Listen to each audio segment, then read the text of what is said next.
Today we begin the third in the series of hearings conducted by the Joint Fiscal Committees of the Legislature regarding the Governor's proposed budget for the fiscal year 2016-2017. The hearings are conducted pursuant to Article 7, Section 3 of the Constitution, and Article 2, Section 31 and 32A of the legislative law. Today, the Assembly Ways and Means Committee and the Senate Finance Committee will hear testimony concerning the budget proposed for the local government officials and general government. I will now introduce members from the Assembly. Senator Young, Chair of the Senate Finance, will introduce the members from the Senate. We've been joined by Assemblyman Weprin, Assemblywoman Bichat, Assemblyman Aubrey, Assemblyman Cusick, Assemblywoman Nolan, Assemblywoman Colton, Assemblyman Colton, I'll get it straight. He's only been here for 20 years. Assemblyman Otis, Assemblyman McDonald, Assemblyman Wright, Assemblywoman Richardson, Assemblywoman Robinson, Assemblyman Brennan, Assemblyman Magnorelli, and Assemblyman Benedetto, and Assemblyman Sepulveda. Okay, I missed that. Yes. Senator. Thank you and good morning. And I appreciate your comments, Assemblyman. I'd like to introduce our members from the New York State Senate who have joined us today, and it's great to see so many colleagues interested in the topic area. First, I'd like to introduce, we're joined by Senator Liz Krueger, Ranking Member on Senate Finance, also joined by Andrew Lanza, Kathy Marchione, Senator Marty Golden, Senator Tony Avella, Senator Adriano Espaillat, Senator Diane Savino. And did I miss anyone? Yep. Oh, okay. Sorry. Senator Ruben Diaz. How could I forget about Senator Ruben Diaz? Senator Gustavo Rivera. Oh, I'm sorry. Oh, he's hiding down there. Senator Brad Hoylman. So welcome. Thank you. And I'm also have with us Assemblyman Oaks. And we have Assemblywoman Corwin and Maliatakis.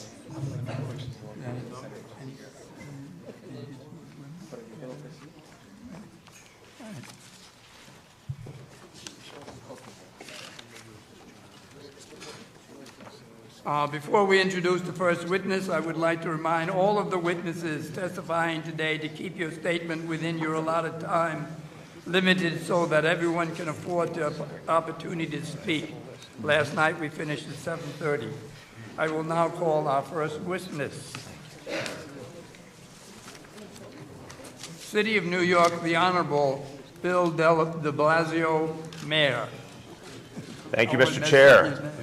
Chair Farrell, I want to thank you. Chair Young, thank you as well. And the ranking minority members, Senator Krueger, Assemblyman Oaks, thank you so much for giving me this opportunity to appear before you. I also want to thank our legislative leaders, Speaker Hasty, Majority Leader Flanagan, Democratic Conference Leader Stuart Cousins, IDC Leader Jeff Klein, and Assembly Minority Leader Brian Kolb. Thanks to all and to all of the members of the legislature here today. I'm joined by two key members of my team, well known to you, our Director of OMB, Dean Foulahan, and the city's Director of State Legislative Affairs, Sharif Solomon. I want to thank everyone here and all the members of the legislature for your hard work and for your support for the people of New York City and all the work that we do in New York City. Together, we have accomplished a great deal over the last few years, and I'm very grateful for your support. We've moved forward on education, on affordable housing, on a number of other issues. We come here today looking forward to building on that partnership, and I look forward to discussing the budget in that spirit. After 2 years, proud to say that New York City is seeing real results from our disciplined fiscal stewardship, our strategic vision, and all that we have done to support the success and hard work of New Yorkers. It's our task this year to deepen those efforts and to extend that work through a budget that is progressive, that is fiscally responsible, and that is honest. And we recognize at the same time that despite some very good results and despite our devotion to continued fiscal discipline, New York City faces some major challenges that did not exist the last time I was here before you. And those include challenges within our pension system, our public hospital system, and in the proposed state budget. We're also watching with great concern, and I know everyone here today is, both the national and the global economic landscape. And that landscape looks in many ways increasingly uncertain and could certainly negatively affect our city and state economy going forward. We also know within that economic landscape is not only uncertainty, but unfortunately a continuing trend towards deepening inequality and a growing chasm between those with wealth and those who are just working hard just to get by. I'd like to call your attention to an absolutely striking report that got worldwide attention released last week by Oxfam, which found that 1% of the globe's population have as much wealth as the other 99%, specifically also finding that the richest 62 people worldwide have as much wealth as the poorest half of the world's population, 3.5 billion people. We feel this inequality reality deeply in New York City, where for every multi-million-dollar condo that hits the market, hundreds of hard-working families are struggling to afford their rent. We simply cannot be the city we are meant to be unless we confront this challenge. Our work in fiscal year 17 will build on the investments we've made in the past 2 years, focused on our goal of creating one city rising together. These investments include nearly 2,000 new cops on the beat between the addition of new officers to the force and our civilianization effort to bring officers from desk jobs to the beat. So patrol strength will increase by nearly 2,000 officers by the end of this year, the highest patrol strength we will have in New York City since 2001. We're funding our plan for 200,000 units of affordable housing, enough to house 500,000 people. We're developing a pioneering and comprehensive plan to address the mental health needs of New Yorkers. We're implementing our equity and excellence agenda to lift up all of our public schools and launching an aggressive new effort to tackle homelessness. As we make these key investments, we never lose sight of the vital importance of fiscal responsibility. It's part of everything we do. New Yorkers have seen just how quickly and painfully the economy can turn, wiping out government budgets, forcing cuts to vital services, and even at times necessitating tax hikes. That's something we want to work hard to avoid. That's why when we took office, my administration immediately began the work of prudent budgeting so that we can be prepared for potential economic downturns. We are, one, building substantial reserves into our budget, just as the state does. Two, removing uncertainty in our budget by securing agreements with our workforce. I'm proud to say just in the last 24 hours, we've reached another important labor agreement. We now have agreements with 95% of the city workforce compared to literally 0% at this point 2 years ago. And this is a good moment just to pause and say I'm so appreciative to all of our city workers for the extraordinary job they did over the last few days, confronting what was the second largest snowstorm in New York City history, going back 150 years since those storms have been tracked. As I mentioned to some of our colleagues here, if it had been 0.2 inches bigger, it would have literally been the biggest snowfall in New York City history. Our city workers, led by our sanitation workers, but all our first responders, all our departments, responded, I thought, with great ability and energy and helped get the city back and running. I also want to thank the state. I worked closely with Governor Cuomo and his team during the course of the storm. I think the state and the MTA responded very, very well. I think a great team effort all around. Third point I want to make in terms of fiscal prudence, we're making targeted investments. And this is because we believe fundamentally that we have to keep building our economy. I'm very proud of the fact that we have 4.2 million jobs now in New York City, the highest number of jobs that have ever been in New York City in all our history. In the last 2 years, we've added 213,000 jobs, That is the most ever gained in a 2-year period in the history of the city. But we have to keep investing to assure that economic growth because that's the only way we can ensure that it is dependable despite what will obviously be economic tough times up ahead. So we're making targeted investments, of course, in public safety first and foremost, affordable housing, education, all of the things that we know allow for the fiscal vitality of the city and our ability to weather the storms. I want to now turn to the proposed state budget unveiled last week. The budget presented us with some very positive news, which I'll discuss first, and some real uncertainties, which I'll also outline. The good news here is very good. I want to emphasize that. We are very pleased, especially by 2 of the policies the governor proposed, the $15 minimum wage and the paid family leave policy. We believe these would be profoundly important to the people of New York. We strongly agree with so many here today that no New Yorker should have to choose between their family and their paycheck.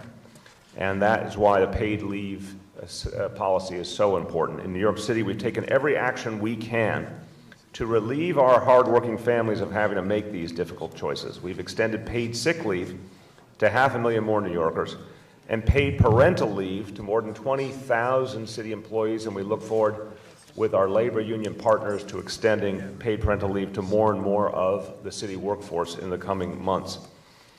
I'm heartened to see paid family leave in the state budget because it means healthier and more financially stable households, more effective workplaces, and a stronger and more just city and state.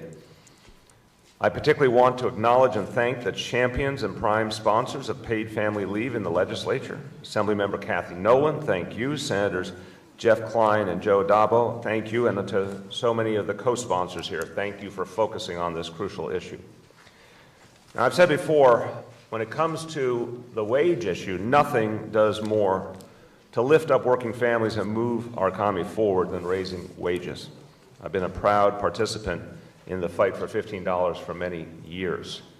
And I can safely say that if we're going to fundamentally change the trajectory of families and lift people out of poverty, one of the things we're focused on in the city, our goal in our One NYC plan of lifting 800,000 New Yorkers out of poverty over the next 10 years, that hinges first and foremost on the $15 minimum wage. Now, we are acting on our own to reach our own city employees and human services contracted workers. We're investing $115 million in our budget to extend a $15 minimum wage to 50,000 workers, again, city employees and contracted workers alike. 50,000 more people will get to that $15 minimum wage, and so many thousands of their family members will benefit. We look forward to the passage and signing of a state law that will change the lives of an estimated 1 million workers in our city by guaranteeing $15 an hour to every New Yorker. Another very positive aspect of the governor's proposed budget is the commitment to build 20,000 units of supportive housing. And this will complement perfectly the city's announcement in November of our intention to secure 15,000 units over the next 15 years. These 2 actions together will have a profound impact on addressing homelessness and mental health issues and will fundamentally change the reality for the better in our city. Supportive housing is a proven method of bringing safety, stability, and a renewed sense of hope to some of our most vulnerable neighbors. These are people dealing with seemingly intractable problems, but that means they need much more than a roof over their heads. They need specific services like substance abuse programs to help them address underlying problems and ultimately to build healthier lives. I want to thank Senator Marty Golden and Assemblyman Andrew Hevesy for galvanizing the support for this critical progress, and really appreciate deeply your efforts. Let me also mention 2 additional positives in the budget that would make New York a fairer and more just state. First, very gratified to see continued support for the DREAM Act. Passage of the DREAM Act is a simple statement of morality and compassion. I must acknowledge and thank the bill's prime sponsors who are really leading the charge here for fairness, Assemblymember Francisco Moya and Senator Jose Peralta. We thank them.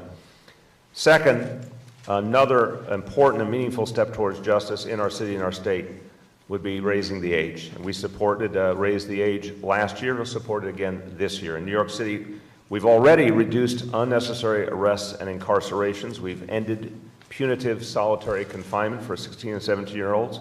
And we've applied resources to help young people out of the criminal justice system and onto the right path in life. New York State should not be one of just 2 states in this country that prosecutes 16 and 17-year-olds as adults. I'd like to particularly thank Speaker Hastie for his leadership on this issue, as well as the members of the Assembly Democratic Conference. Now, those are a number of very good things in this budget for which we are profoundly grateful. But it is also my obligation to talk about some of the challenges in this budget that we think could have a negative impact. The state initially proposed budget cuts that would have cost the city of New York nearly $1 billion in fiscal 17, with the costs growing in each succeeding years. These proposed cuts include $485 million tied to CUNY in fiscal 17, and having the state take on $209 million in state Medicaid payments in fiscal 17, a figure which alone would grow close to $1 billion per year by fiscal 21. Later, the governor clarified that the CUNY and Medicaid proposals would be achieved through reforms and efficiencies done in a collaborative process and ultimately would not cost the city a penny. I very much appreciate the governor's pledge, and I've made clear on behalf of my constituents that I will hold him to it. We look forward to working with the governor and the legislature to find reforms and efficiencies that are workable for the long run. And we also will work energetically to make certain that these cuts do not appear in the final budget in April. The governor has also proposed to take the city's sales tax revenue for 3 years in order to offset refinancing savings on debt the state agreed to assume. There is no justification for this action, which would do a real disservice to city taxpayers, costing them $600 million over the next 3 years. Starting in the current fiscal year. I want to note that these cuts are particularly onerous because New York City is the only municipality in New York State that doesn't receive direct municipal aid. Our entire allocation of $302 million a year was cut beginning in 2010. Now, I would like to outline some of the ways the proposed state budget affects New Yorkers' lives across 4 important areas: housing, homelessness, education, and transportation. I'll begin with housing, which is certainly the #1 issue that I hear about from my constituents all over the 5 boroughs. New Yorkers from all walks of life are tremendously concerned about the cost of housing and about whether they're going to be able to continue to be able to afford our city. Their concerns are justified because the city is clearly confronting a crisis when it comes to affordable housing. And to contend with this crisis, we've created and launched the most ambitious municipal affordable housing program in the nation's history, building or preserving 200,000 affordable units over 10 years. Now, we certainly commend the governor for the inclusion of an affordable housing plan in the state budget, and we'll be working to make sure the city receives a fair and proportionate share of the funding under that affordable housing initiative. When the governor releases the details of his housing plan, they should include a continued commitment of federal tax credits and tax-exempt private activity bonds at levels that are at least commensurate with those that have been historically received by the city. We also have serious concerns about 2 important procedural changes the governor has proposed to the rules for the allocation of tax-exempt private activity bonds.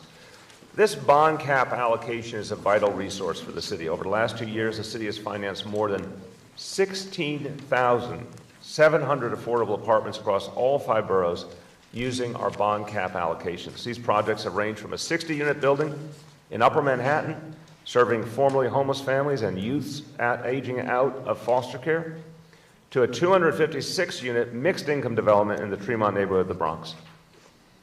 The state's proposal would add 2 layers of bureaucracy to the process of receiving and using these allocations. 2 more layers of bureaucracy would be very costly to the people in New York City. The first layer is required approval by the Empire State Development Corporation for New York City to be able to use the bond cap for housing.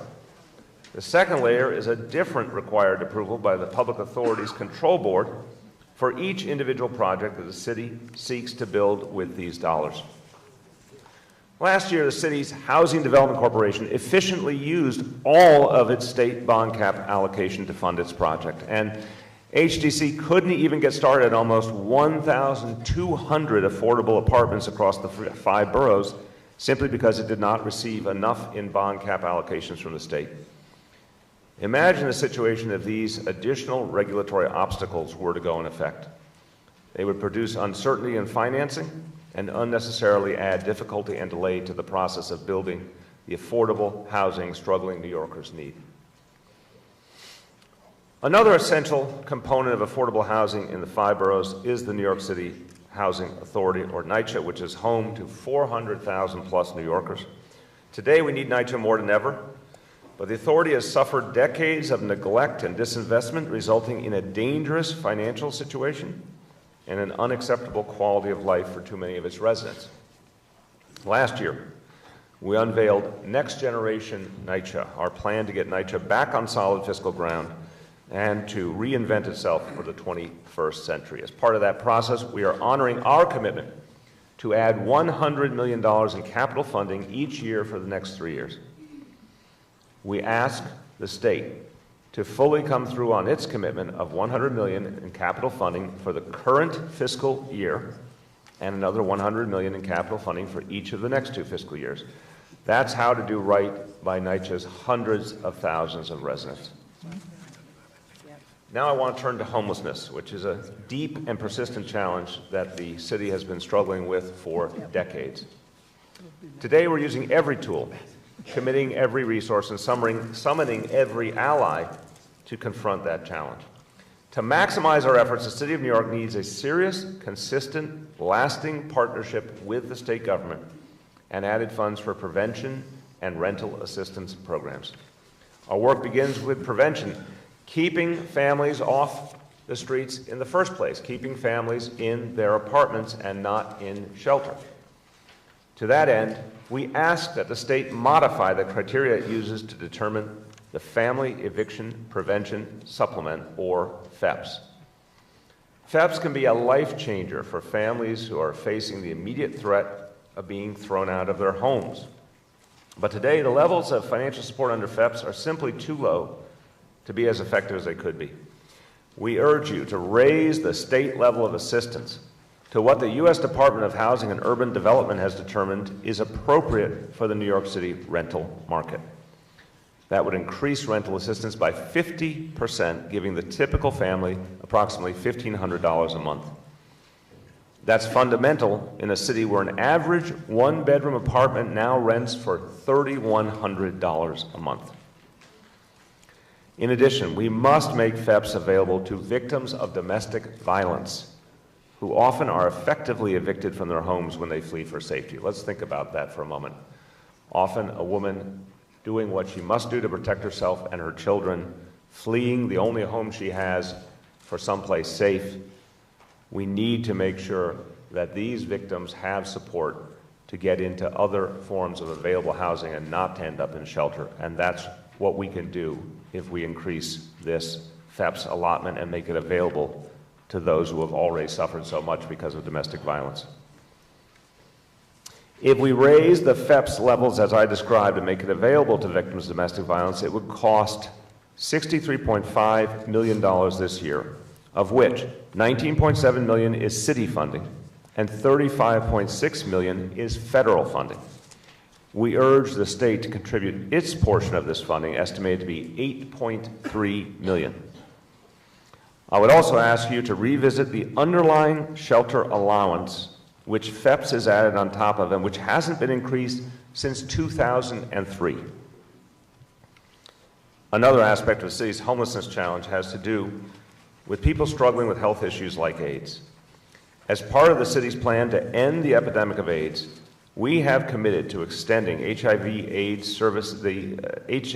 Services Administration benefits, or HACA, to people who have the HIV virus but are not showing symptoms. We've budgeted $41 million for the city's share when fully phased in to extend HACA. We believe that New Yorkers living with HIV or AIDS should not have to choose between medicine and rent or medicine and food. We understand the state has made a multi-year commitment to ending the AIDS epidemic, and we commend the governor for that. And we look forward to seeing the details of the state's plan. At this point, I want to turn to several education issues. We all remember what the situation was in New York City before mayoral control of education. The school system was fragmented and inefficient, and there was much too much corruption. The city did not have the authority it needed to ensure that schools were functioning properly and to bring about needed reforms. The legislature recognized the benefits of extended periods of mayoral control, both in 2002 and again in 2009. And over time, we've seen that mayoral control works. Look at our administration's implementation of universal pre-K, and thank you again to all the members here for your support of that initiative, which made it possible. Within a matter of months, we marshaled multiple agencies and the necessary funds to launch hundreds of programs across the 5 boroughs. Today, 2 years after we started, more than 68,500 of our 4-year-olds are enrolled in full-day pre-K and are on the path to lifelong learning. Again, thank you to the legislature, thank you to the governor for that support, but we would never have been able to implement such a crucial program in 2 years' time if it were not for mayoral control of education. I'd also like to draw your attention to the fact that for the first time ever, New York City's high school graduation rate is now over 70%, while our dropout rates have hit an all-time low of 9%. Successes like these occur when there's bipartisan consensus on mayoral control. And that is why educators, business leaders, civic leaders alike all want it renewed.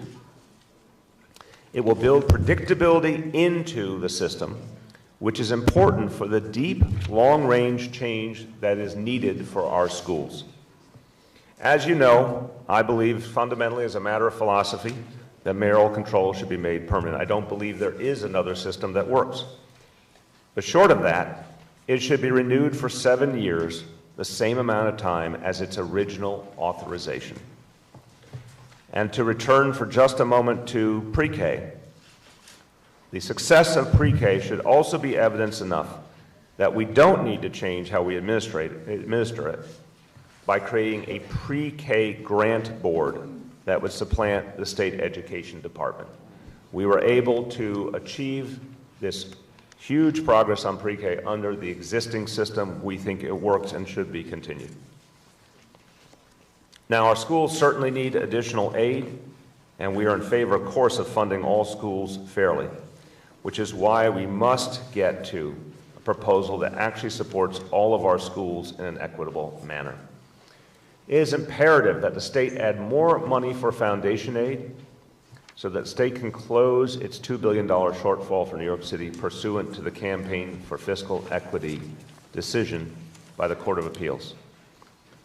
We're pleased there's support for community schools in the budget. The students of New York City's 130 community schools deserve a proportionate and fair share of those state funds. Community schools in New York City include all of our 94 renewal schools, the city's lowest performing schools, which have historically suffered from both a lack of attention and resources.